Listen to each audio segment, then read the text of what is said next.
नमस्कार. ज्योतिषांना वापरायचे जे ॲप आहेत काही, जे मी एक्सप्लोर केलेत आणि मला वाटतात असे शेअर करायला सांगायचे, त्यापैकी काही-काही सुंदर ॲप आहेत.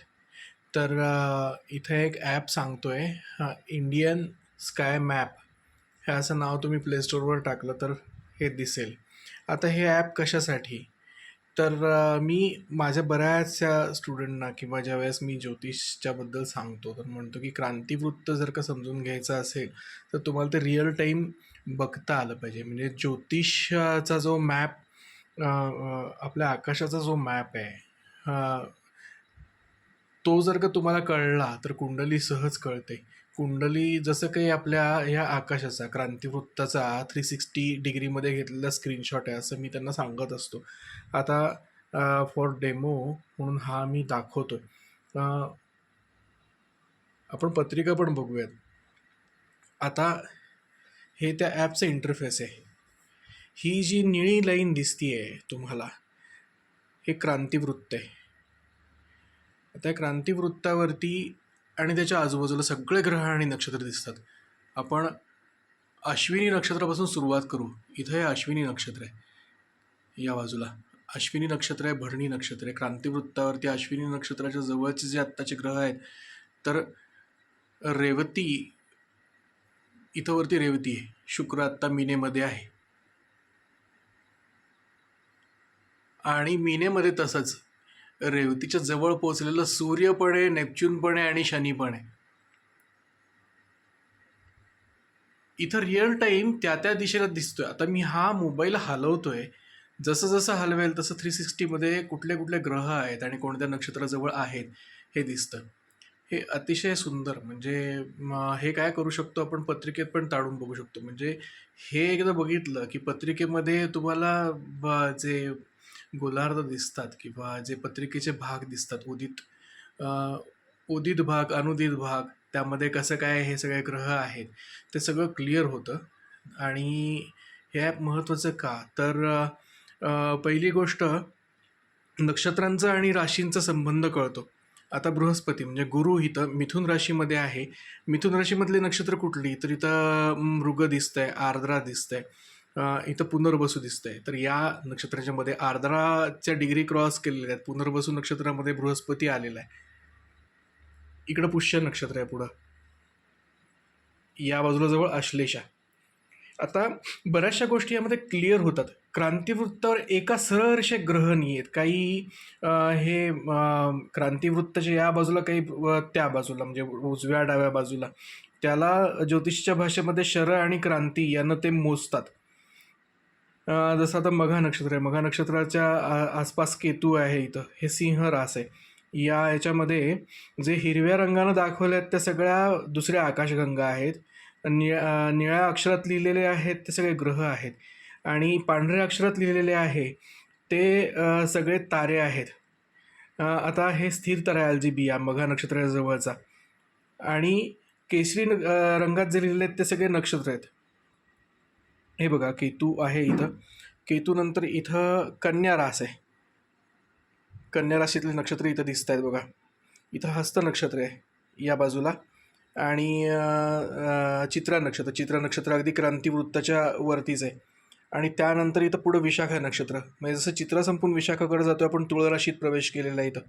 आता हे इथून दाखवतो परत ते कसं 360मध्ये येतं. हा मी कॅमेरा मला पूर्ण फिरवावा लागतो 360.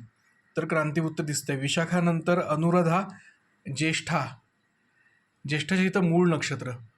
तर नक्षत्रांचे आणि या राशींचे आणि अ, ग्रहांचे, क्रांतिवृत्ताचे एकमेकांशी काय संबंध आहेत हे एकदा लक्षात आलं. आता हे प्लुटो आहे बघा. प्लुटो मकर राशीचं आहे. तर हे ज्या वेळेस आपण बघतो, हा इथं राहू आला, नॉर्थ नोड, आणि मंगळ, राहू मंगळ आता जवळ एकत्र आहे. शततारका नक्षत्राजवळ त्यांची युती आहे. आणि पुन्हा आपण याच्यामध्ये आलो मीन राशीमध्ये वरती.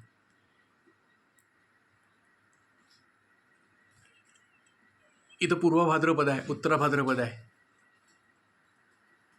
आणि रेवती नक्षत्र, अश्विनी नक्षत्र या इथं आहे.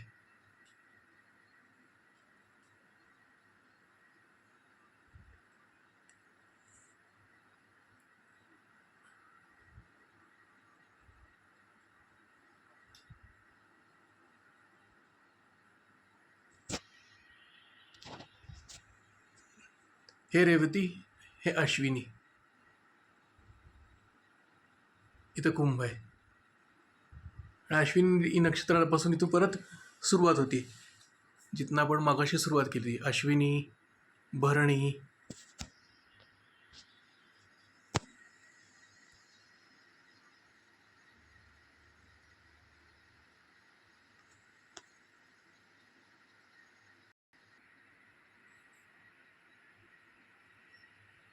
कृतिका, रोहिणी, मृगशिरा म्हणजे मृग नक्षत्र, इथं परत बृहस्पतीपर्यंत आपण आलेलो आहे. संपूर्ण म्हणजे इथं ध्रुवतारा पण दिसतो. या इथं आपण केलं तर इथं हे जे सप्तर्षीमधले ऋषी आहेत, क्रतू, पुलहा, पुलस्य, अत्री, अंगिरस, अरुंधती, वशिष्ठ, उत्तरेला इथं हा ध्रुव दिसतोय. सप्तर्षीपासून इथं चालू होतो तो. उर्सा मायनर हे जे आहे नक्षत्र तिथं.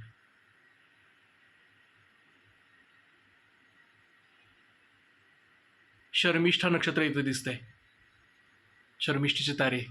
देवयानी दिसत आहे, ययातीचे तारे दिसत आहेत.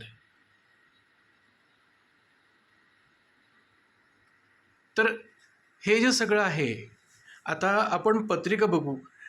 पत्रिकेमध्ये हेच ग्रह असणार आहेत या वेळेला, ज्या वेळेला मी रेकॉर्डिंग करतोय. जसं आत्ता मिथुनेमध्ये बृहस्पती आहे, चंद्र आत्ता रोहिणीच्या जवळ आहे, कृतिका रोहिणीच्या जवळ, भरणी मेष नक्षत्राचा अश्विनी नक्षत्राकडं शुक्र यायला लागलेला आहे. उत्तर भाद्रपदेच्या इकडं मीन राशीमध्ये सूर्य, शनी, नेपच्यून यांची युती आहे.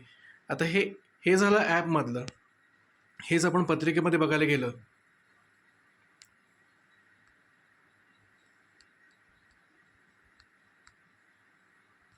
हे काल मी ज्याचा डेमो दाखवला ते ज्योतिष ॲप. यामध्ये तुम्ही आता बघू शकता, वृषभ राशीमध्ये चंद्र आहे, गुरु जो होता इथं मिथुनमध्ये गुरु होता, आणि प्लुटो आपण बघितलेलं मकरमध्ये, आणि मीन राशीमध्ये सगळे नेपच्यून, सूर्य, शनी आणि शुक्र हे एकत्र होते. तर आणि हे संपूर्ण सगळेच्या सगळे ग्रह या बाजूला मिळाले. म्हणजे उदित गोलार्ध हा जो आहे इकडचा किंवा उदित भाग आहे पत्रिकेचा, अनुदितमध्ये जास्त नव्हते आपण बघितलं त्या बाजूला.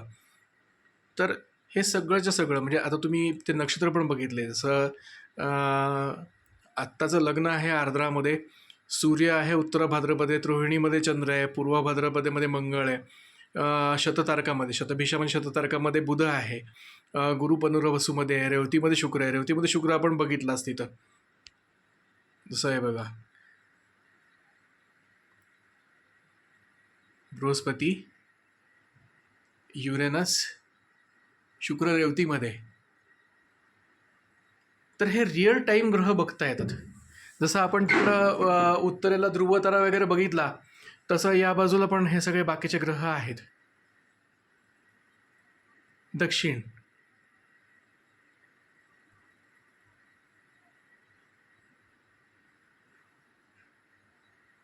तर हे 360 डिग्री हे जे निळं क्रांतिवृत्त आहे ना, हे आपल्यासाठी महत्त्वाचं आहे, ज्योतिष म्हणून जे अभ्यास करतात त्यांच्यासाठी. याच्यासाठी अजूनसुद्धा सॉफ्टवेअर आहेत, हे सगळे झूम इन करता येतात. मॅपियममध्ये फक्त काय होतं, हे जे सॉफ्टवेअर आहे त्यामध्ये काय होतं की ग्रह आणि याचा संबंध कळतो. आपण हे असं झूम इन पण करू शकतो. हे जे तारे आहेत, म्हणजे रोहिणीमध्ये अजून कुठले तारे आहेत, कृतिकामध्ये अजून कुठले कुठले छोटे तारे दिसत आहेत. तसंच आणखीन एक स्टेलारियम म्हणून सॉफ्टवेअर आहे, तर ते पण जरूर वापरून बघा. तिथं राशींचे आकार तिथं दिलेले आहेत आणि कोणकोणते. आता कर्क रास आहे, इथं कर्क राशीचा हा असा आकार आहे. तर स्टेलारियम सॉफ्टवेअरमध्ये जाल तर हे जे तारे दिसत आहेत बाकीचे, तर त्यांचीही नावं छोटी छोटी कळतील. तर जेव्हा ज्योतिषी आहेत तर नुसती कुंडली न बघता यामध्ये सुद्धा थोडासा आपला वेळ घालवला थोडा, तर नक्षत्र, त्यानंतर क्रांतिवृत्त आणि ग्रह यांचं नेमकं काय नातं जडलं आहे हे सगळं याच्यावरनं कळेल.